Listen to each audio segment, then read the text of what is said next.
একদমই ভালো লাগছে না বন্ধুরা, ভিডিও বানানোর কোনো সময়ই পাচ্ছি না। এই কাজ পড়ে যাচ্ছে, সেই কাজ পড়ে যাচ্ছে, এই ইএমআই দিয়ে দে, ইলেকট্রিসিটির বিল দিয়ে দে, যত কাজ, বড় হওয়ার পর যত কাজ। আমার মনে পড়ে গেল ছোট বাচ্চাদের কথা। কত সুন্দর ছোট ছিলাম, হামাগুড়ি দিয়ে এদিক থেকে ওদিক বেরিয়ে যেতাম, কোনো উদ্দেশ্য ছাড়াই। কোথায় যাচ্ছি জানি না, এদিক থেকে ওদিকে যাচ্ছি, কোনো একটা বড় লোক এলো, তুলে হামাগুড়ি দেওয়া অবস্থায় তুলে আবার রেখে দিল, আবার হামাগুড়ি দিয়ে চলে গেলাম। কি যে করছি নিজেই জানি না। বাচ্চারা কত সুন্দর, বড় হওয়ার পর যত জ্ঞান। কিছু পেতে গেলে কিছু ত্যাগ করতে হবে, তোমাকে স্যাক্রিফাইস করতে হবে। ছোট বাচ্চাদের কত সুন্দর, কিছু পেতে গেলে কাঁদতে হবে, ওটা নেব, বাস দিয়ে দেবে। এত কনফিডেন্ট হয় বাচ্চারা, লোকের বাড়িতে গিয়ে বলছে ওটা নেব, লোক এসে দিয়ে যাচ্ছে। আমরা গিয়ে বলতে পারবো লোকের বাড়িতে ওকে ভালো লেগেছে নেব? কেলাবে। তারপর ছোট বাচ্চা কাঁদলেই আশেপাশে সবাই ছুটে চলে আসবে, যেন কি হয়েছে। অ্যাকচুয়ালি হয়তো কিছুই হয়নি, বাচ্চার হবেই কান্না। ও কাঁদছে, সবাই ও বাবু কি হয়েছে, কি হয়েছে বাবু, কি হয়েছে। বড় হওয়ার পরে তুমি কাঁদো এখন, কাউকে যদি পাও কেউ ছুটে আসবে না, সবাই আলাদা আলাদা কাঁদছে। তারপর ছেলেরা বড় হলেই এদের কাঁদতে দেবে না, একটু বড় হলে কান্না শেষ, সমাজ কাঁদতেই দেবে না।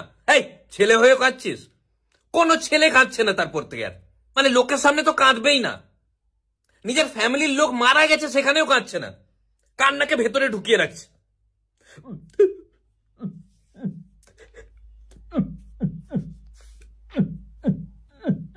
কি বিট বক্সিং হচ্ছে? ঢিকচিকে ঢিকচিকেও করে দেয়, কান্না বাইরেই বেরোতে দিচ্ছে না। কেন কাঁদছে না? না লোক যদি হেসে ফেলে আমাকে দেখেছে ছেলে হয়েও কাঁদছে, মানে নিজের কান্না পাচ্ছে, কান্নার সময় লোকের হাসির কথা ভাবছে।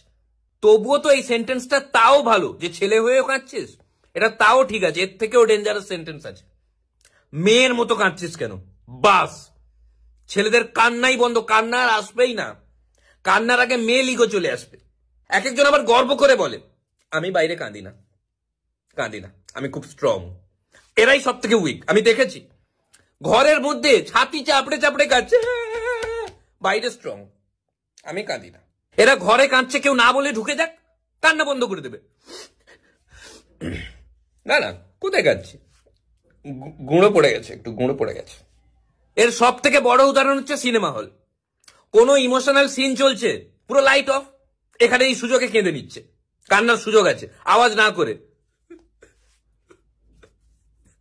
হঠাৎ লাইট চলে গেল, ইন্টারভেল, সবাই দেখে বলে এই কাঁদছে কাঁদছে, মানবেও না, হ্যাঁ কোথায় কাঁদছি, আমার চোখে গুঁড়ো পড়ে গেছে। এর দুঃখের সময় চোখে গুঁড়ো পড়ে যাচ্ছে হারামজাদার। আমার একটা বন্ধু একবার কাঁদছিল, কাকুরা এসে বকছে, এই ছেলে হয়ে কাঁদছে, লজ্জা লাগে না ছেলে হয়ে কাঁদতে? আমি বললাম কাকু, ওর বাবা ওর মাকে ছেড়ে চলে গেছে। বলে তো কি হয়েছে, ছেলে কাঁদবে কেন? এদিক থেকে মেয়েরা কত ফ্রি, যেখানে সেখানে কাঁদতে পারে।